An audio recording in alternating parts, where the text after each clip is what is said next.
parle des problèmes de mobilité aujourd'hui, mais peut-être que pour résoudre ce problème, on peut revenir à des choses excessivement simples. Vu le problème de mobilité, eh bien, ne bougeons pas. Ça veut dire quoi? Ça veut dire que l'on travaille de l'endroit où on est le plus efficace. Typiquement, dans les embouteillages, entre 7 h du matin et 9 h du matin, on n'est pas efficace. Donc pourquoi ne pas rester, par exemple, à la maison? Pourquoi ne pas se rendre dans un business center qui ne serait pas loin de son domicile, entre son domicile et son lieu de travail, son bureau?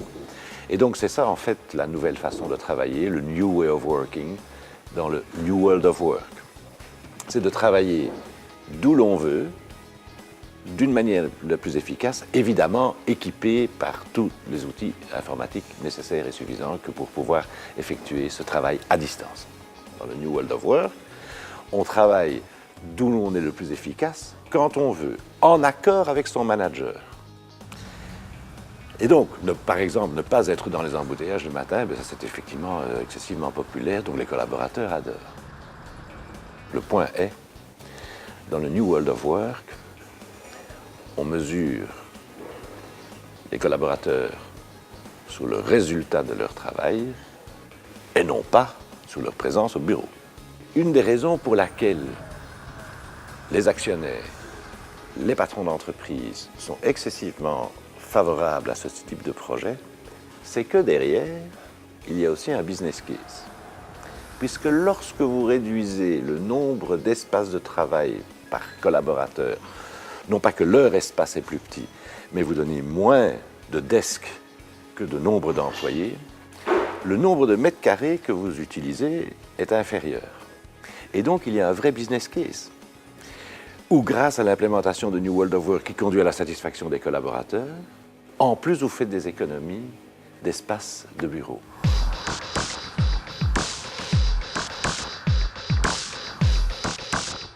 Scotty est un outil pour les voyageurs en Belgique pour planifier leur route de A vers B.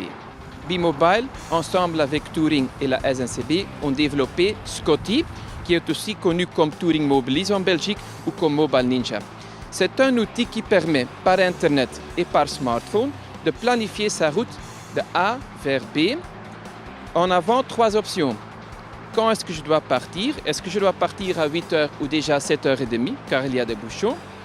Deuxièmement, est-ce qu'il n'y a pas de routes alternatives car ma route principale est bloquée?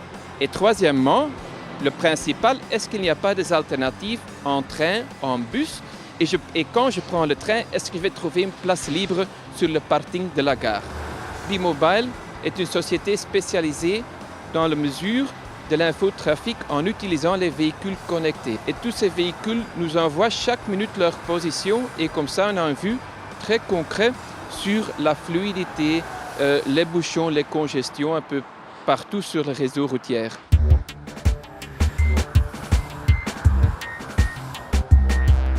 Les nouvelles technologies de l'information et de la communication sont tout simplement indispensables à la mobilité de nos jours. Si on considère la ville, la région ou même les métropoles, je dirais d'un point de vue des objectifs, il y a 3 fondamentaux. Il y en a plusieurs, mais il y en a 3 fondamentaux. La première chose, qualité de la condition de vie des citoyens. Deuxième, croissance et compétitivité. Troisième, qualité de l'environnement. Alors, ces 3 éléments sont liés à des objectifs stratégiques qui nécessitent quoi? L'information, la qualité de l'information. Et ça veut dire la disponibilité, l'intégrité, la fiabilité, et ceci au moment attendu, et de plus en plus en temps réel en ce qui concerne la mobilité. On pourra ainsi avoir des solutions qui optimisent la multimodalité. On pourra avoir des solutions qui permettent en fait de travailler sur des nouvelles formes de travail qui impactent la congestion. On pourra même développer des nouveaux business models qui dynamisent l'activité locale. Et bien entendu, le plus important, c'est de savoir que ceci est fait dans le but de remplir les fameux objectifs. Croissance, environnement, qualité de vie du citoyen.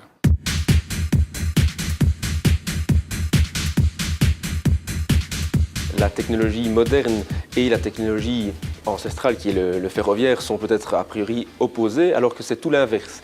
Tout l'inverse parce qu'au quotidien, on veut permettre à nos clients, à nos voyageurs d'avoir un réel choix en termes de mobilité. Ce choix passe par une information correcte et en temps réel. Information concernant le service des trains, évidemment il y a l'horaire, la planification, mais il y a aussi la réalité.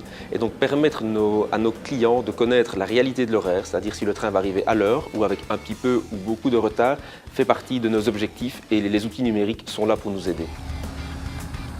Alors on parle d'applications par exemple qui sont disponibles sur les smartphones.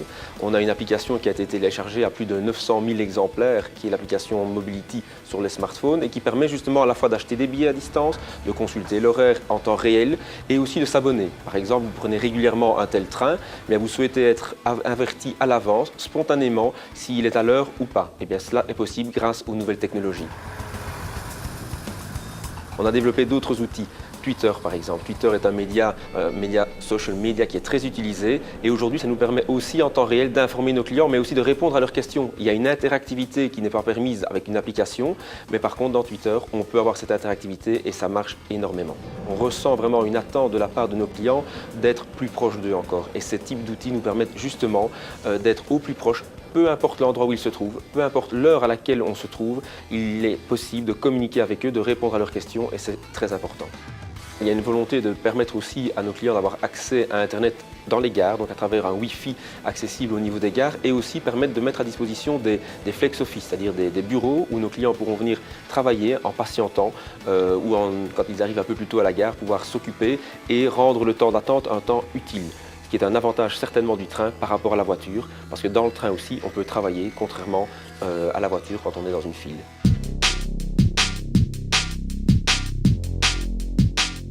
Le monde du travail a fondamentalement changé aujourd'hui. On est dans un monde où on prévoit en 2015 d'avoir plus de 1,5 milliard de travailleurs mobiles. Donc ces gens n'auront plus de bureau. Il va falloir leur donner des infrastructures qui leur permettront de travailler de façon efficace et de pouvoir aussi travailler n'importe où et n'importe quand. Alors dans ce contexte, nous on s'insère dans cette stratégie de mettre à disposition des espaces de travail à peu près partout. Donc on est en train d'ouvrir dans les gares, on a ouvert dans les stations autoroutières en Allemagne par exemple. On s'était aussi inscrit dans l'ouverture de postes de travail flexibles dans les grands shopping malls en Angleterre. Ici en Belgique, on a une douzaine de localisations qui offrent plus de 2000 postes de travail flexibles et qui répondent justement à cette demande de travailleurs. Éviter de perdre du temps dans les embouteillages, travailler où plus ou moins on a envie et surtout être efficace et ne pas perdre de 2 heures ou 2 heures et demie dans le trafic tous les jours et être beaucoup plus content aussi. Un travailleur content est un travailleur productif.